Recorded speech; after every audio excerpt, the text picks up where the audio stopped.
Titikman po natin ha. Maasim siya. So pa nga, maasim nga siya. Ito ay leguminous tree berry. Ito po ay edible, lalo na po kapag ito ay merong bunga.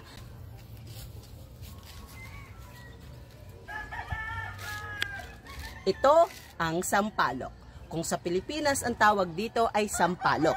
Kung sa English ito ay tamarin. Ang tinatawag din dito ay ito ay leguminous tree berry. Ito po ay edible, lalo na po kapag ito ay merong bunga. So base dito sa kanyang mga ganitong puno, ito ay maliliit pa lang. So ibig sabihin ay talagang inalagaan siya ng maayos. Itong dahon ay titikman po natin kasi nga edible po siya, lalo na po sa Africa at saka sa Asia.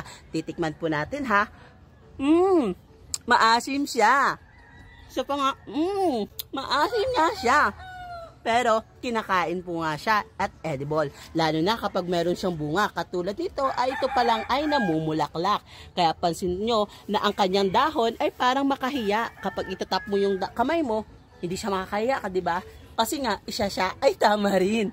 Ito ay masarap kainin at pangsahog sa mga ulam, gaya ng mga tilapia, sinigang kung gusto nyo dahil pampaasim.